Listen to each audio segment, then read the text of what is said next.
گزار دەکەین لە یانەی پێشمەرگەی سلێمانی بە بۆنەی شکاندنی ژمارەی پێوانەیی نوێ لە یاری سەدمەتری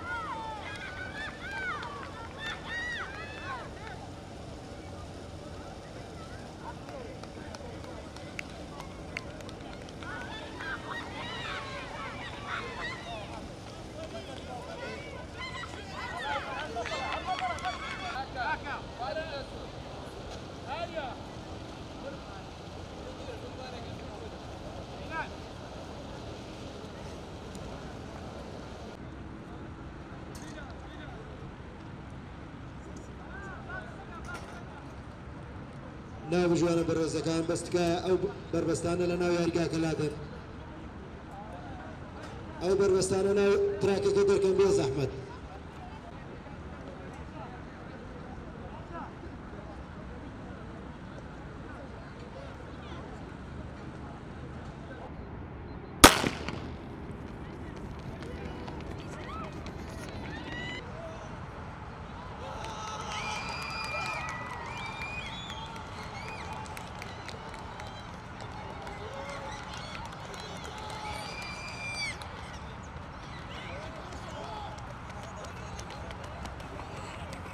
ویانەی شێوانە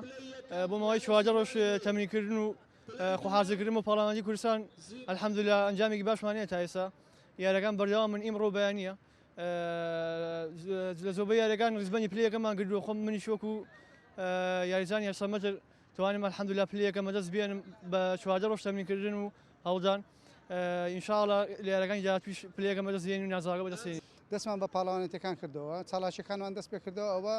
ئەو ساڵ دووەم چالاکیە چالاکیەکەمان پاڵاوانێتێکی کراوە بوو بۆ گشت دیانەکانی کوردستان بۆ کوڕان و کچان ئەوە پاڵاوانێتی دووەمە بۆ تایبەتە بە لاوان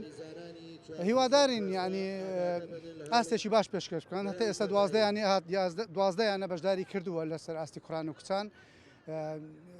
سەرەتا خۆشحاڵیەکە لەوەیە یەکەمین یاری لە 100 مەتر ژمارە پێوانەی کوردستان لەسەر ئاستی کچان شکێنرا ئەوە یعنی شتێکی باش بوو